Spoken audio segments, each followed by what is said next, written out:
Hey guys, welcome back to my channel. If you're new here, welcome. Hi, my name is Madalyn Cline and I like to do mostly makeup tutorials, but then I'll throw like a little bit extra in there every now and then just to kind of keep things exciting. Anyways, today I'm going to be jumping right into my July favorites. I know I just uploaded my June favorites, but throughout the month of July, I decided that I kind of wanted to just take some time to completely reorganize everything because I'm the kind of person who I will just leave things for months and be like, oh, I'll take care of it later, and then everything gets so messy. So I just wanted to take some time to just take a break, reorganize everything, just because when I am organized, I feel more creative.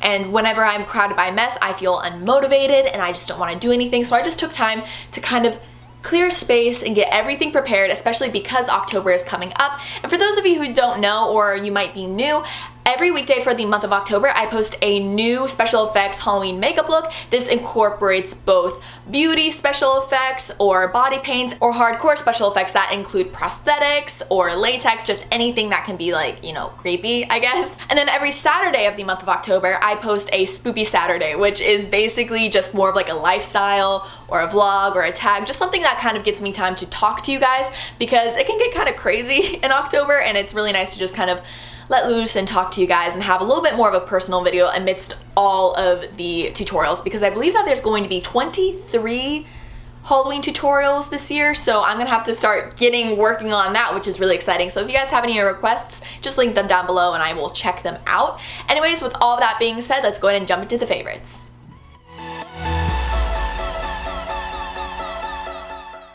So my first favorite, I have actually been using this for the past 2 or 3 months because I wanted to give it a good try before I incorporated it into a video, because I actually got this in the end of May and I didn't want to incorporate it into the May favorites just because I feel like that'd be unfair because I would have only just started using it, even though it had an amazing first impression. But anyways, this is my Algenist Genius Liquid Lip Collagen. It enhances your lips, and so not gonna lie, the first 2 days I used it, I wasn't really noticing anything, and I was kind of like, you know, this is just some ploy to kind of get you to buy things because, you know, big lips are in. By the third day, I actually noticed that my lips were bigger and I had friends commenting on it. But me using it every day, just about every day for the past 2 months, I have only used this much. And so this does retail for, I want to say like $30 something. It is a little bit more pricey for a lip, but whoop, hello.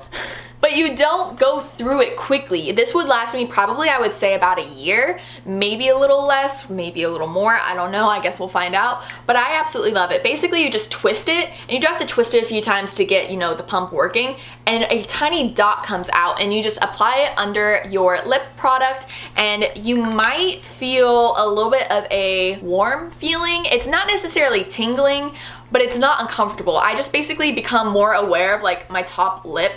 I don't know, like it's just like slightly warm, but it's not hot. I don't know how to describe it because it's not uncomfortable whatsoever. And I've had other people try it. They don't find it uncomfortable, even people who have sensitive lips or, you know, hate like the cooling feeling. This doesn't cool, by the way, but I've had multiple people try it and I really enjoy it and I feel like it does work. It doesn't like completely reshape your lips, but it does make them more voluminous and just look more pouty. And so I found that this works better than anything else, and it's more healthy than taking a water bottle and like, you know, doing the sucking thing until your lips get huge like the guy from Monsters Inc. This is definitely the way to go, and I feel like it is worth the investment if you do just want a little bit more of a larger lip without having that overlined look. So my next favorite is one of my new MAC lipsticks. This is in Modesty. This is just a beautiful pinky nude. I'm wearing it on my lips right now, and I just absolutely adore this. It is definitely one of my go-tos for sure, especially if I want to have a little bit more of a pinky lip. I just feel like this is absolutely precious and it just kind of goes with any look. You do have to reapply it throughout the day because it is a lipstick. It's not long wearing by any means, but I absolutely love it so much and I would definitely recommend it if you are wanting to buy maybe your first MAC lipstick and you don't know what shade to get because there are literally so many there. I would definitely recommend this. You can also test it at the store if you want. They make sure to keep their lipsticks very clean, which I watch them clean it because there's that moment of like, I don't want to be spreading germs by any means, but I really like it, and if you are looking for a new lipstick, I would highly recommend this one. My next favorite is actually a body spray. Now, you actually cannot get this at the moment because it is a Christmas scent, but this is the Bath & Body Works Frosted Coconut Snowball. Now, if you guys do know me or watch my channel, you know that I don't really like perfumes that much. I feel like they're fun, and I do have a few myself, but I typically tend to go to body sprays because I can spray more on me. It's a little bit more subtle, and when like you give somebody a hug, they're like, you smell like cookies, or you smell like Christmas. I get Christmas a lot, so that is always my goal, is I kind of want to always smell warm and like Christmas and cookies and baked goods. And so whenever they released this during Christmas, I was kind of like, coconut, that's interesting. So I sprayed it, and I got it because I absolutely love it for the summer, because it does have more of that beachy scent to it, but it still incorporates the warm baked goods of Christmas. And I know it sounds weird, but it is just such a nice and comforting smell because it kind of incorporates the two things that I want. Because during the summer, I do kind of want to have a little bit more of a beachy scent because it's summer, like why not? And this kind of just pulls it all together. So I absolutely love this, and I'm hoping it comes back this Christmas. So if it does, I would definitely recommend you guys check it out. So my next favorite is actually something I'm currently wearing, and it is these abstract painted face earrings. I got these from Fashion Nova, and they were actually pretty cheap. They were definitely, I believe, under $10, and they are so cute, and they're such nice quality, and they're just so precious. I get so many compliments on them. They have definitely become something that I try and incorporate into so many outfits because I just feel like it's such a nice and simple statement piece. So I absolutely love these, and for the price, it was just amazing. I'm hoping that it's still available, and if so, I'm gonna have it linked down below for you guys to check out, because if you can, I would definitely get on getting these because they are just so cute and comfortable. They're not heavy, they don't weigh your ears down in any way, so I definitely recommend them. Speaking of earrings, I actually got a pair from Charlotte Russe, and it is just these little pink tortoise shell earrings. They're made of plastic. I believe that they were just, you know, probably $3.90 to $5, really cheap, but super cute to just add a pop of color to any outfit. I specifically like to wear this like with a white t-shirt, just because you get to play around and incorporate some fun colors. I feel like if you have like pink heels or wedges, these would be so cute to pair with it, just to kind of get a nice simple pop of color. And once again, I absolutely love it. I'm trying to get really creative with outfits. I say really creative even though this is just a basic outfit, but I'm trying to just have more fun styling outfits and being a little bit more adventurous to actually wear them out. So I really like these, and if you can still find them, I would definitely recommend them. My next favorite is actually a pair of shorts. Now, I believe I've had these for 2 years, but they are from Charlotte Russe, so I'm hoping that similar styles are being released because these have quickly become my favorite pair of jean shorts. I used to never wear these. I actually really started wearing them this year, just because for me, I'm so picky with jean shorts because I just have the kind of body that it's difficult to find something that fits me nicely that doesn't look like my legs are just a box, because I hate when the jean shorts pull that box look where it just literally makes your hip to thigh ratio just a square, because I have more curves than that, and so when it makes it a square, I just look disproportional, and so I don't like that. So it's just these light wash denim shorts, and they flare out a little at the thigh, and then they have this really nice kind of crochet pattern on the edge, and they're so cute and comfortable. I wear a size 8 in short, and at the waist it is definitely bigger, so I usually like to wear this with a belt. And that's what I mean when I say it's hard for me to find shorts, is because it will fit perfectly at the butt, but it won't fit me at the waist. These are a little bit high-waisted, and so they're just super cute, super comfortable. I would definitely recommend it. I try to buy shorts that are similar to this style, just because these are the best looking pair of shorts that I've found for my body type. And I have a bunch of other shorts that I have like whenever I need to wear a darker pair, but they just don't look the same. They kind of just make me look like, you know, a Twinkie, where it's just squishy. And so this at least helps accentuate my shape more, and so I definitely love these. Charlotte Russe typically tends to have sales on their shorts, like buy one get one $15, buy one get one half off, something like that. It's usually incredibly reasonable, so if you can get some, I would definitely recommend Charlotte Russe for the majority-ish of their shorts. I don't know. That's kind of where I get the other shorts and that don't look quite as good on me, so it's really just a style thing. I just ordered some from PacSun, so hopefully they look nice. I don't know, I guess we'll find out. So anyways, moving on. So my next favorite is a book favorite, and I told you guys in my last favorites video that I was going insane throughout the month of July, and it actually was only the first week of July that I was going crazy reading books, just because the other weeks I got busy organizing, so I just didn't really have time, which is a bummer because I already miss it.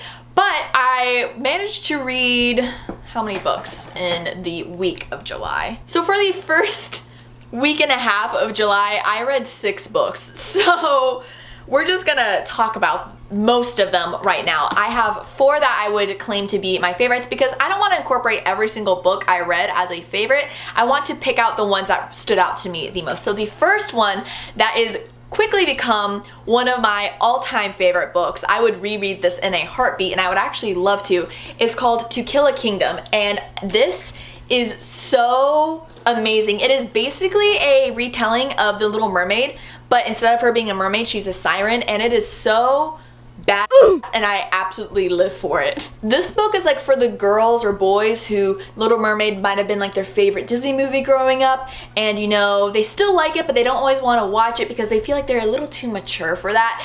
They could read this book. It is so amazing. The storytelling and world building is so detailed and I absolutely love it. Like, I cannot talk enough about this book. It is so amazing. Please just check it out if you can. If you're looking for any book recommendations this summer, I would recommend this because it's about the ocean and pirates and sailing, and so it's kind of perfect for the summer, so definitely check this out if you can. So my next favorite is actually part of a series, and the next one, the 3rd book, comes out in 2019, I believe in the spring, and so this is Scythe and Thunderhead, and I read Scythe in the very beginning of July. This was probably the first book that I read, like literally July 1st, and I really liked it. Not gonna lie, the first half of the book is a lot of detail because this is the kind of story that requires that kind of detail and, you know, world building, because there's so many definitions and things that you need to know about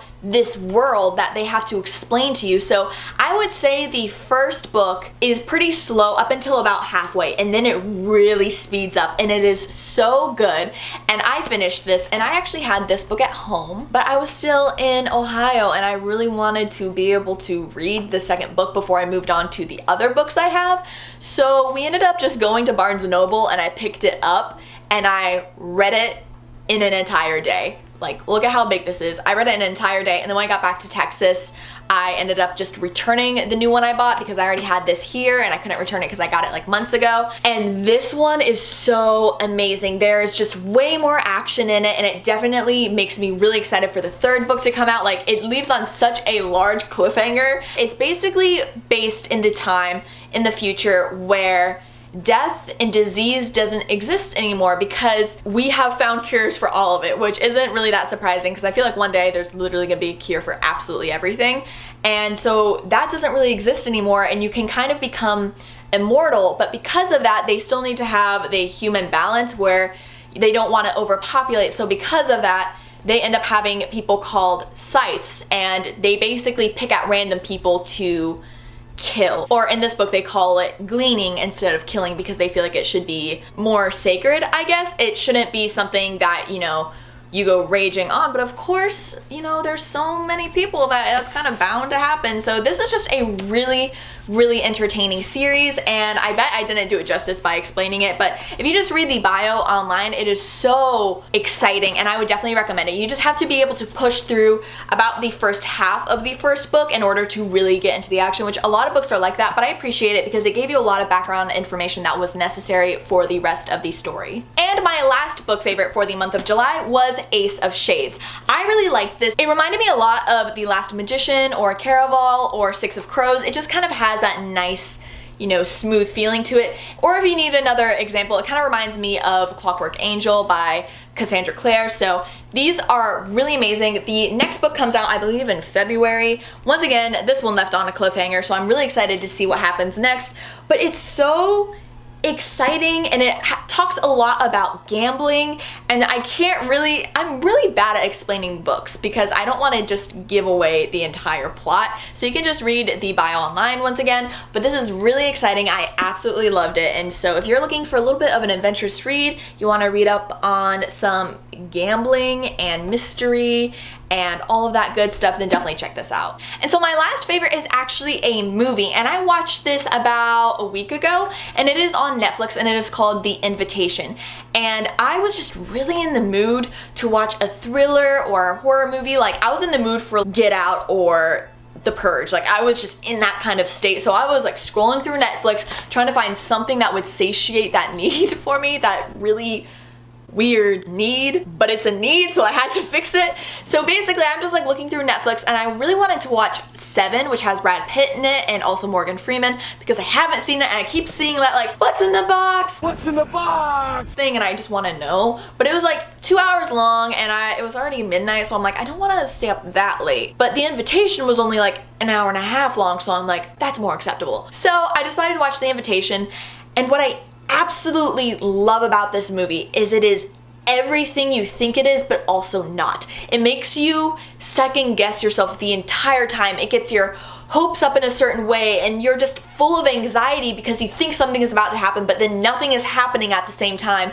It is so entertaining. I highly recommend it. Basically, they are all invited to a dinner party, and this guy takes his girlfriend, I believe, and they were invited by his ex-wife and her new husband to come up to this cabin in the secluded part of the woods where there is no service, and just have a reunion and dinner party to kind of, you know, get over things that have hurt them in the past and just kind of reunite. And when I say my anxiety was through the roof, I mean, it's so, I really mean it when I say nothing is happening, but everything is happening at the same time. You just have to watch this movie. I highly recommend it if you kind of want a little bit more of a thriller. It is so good. I feel like it ended in a nice, well-rounded manner. I feel like a lot of horror movies just, you know, it ends and all of a sudden it's like, wow, something happens that isn't really necessary. This one really kind of ties things together in a really nice way, but also kind of leaves it open to interpretation in other ways. You kind of have a few questions, but nothing that makes you feel unsettled in any way. So anyways, I absolutely love that. It should still be on Netflix, and if it is, you guys should definitely check it out. Anyways, that is it for my July favorites. Thank you guys so much for watching. I hope you enjoyed. Let me know if any of these are your favorites, if you have read any of these books, if you have tried the Algenist Lip Plumper. Just let me know your thoughts. Feel free to subscribe to my channel if you want to see more of my videos. Don't forget to turn on your post notifications so you can see my videos whenever I upload them. And with all that being said, I will see you guys in the next one. Bye!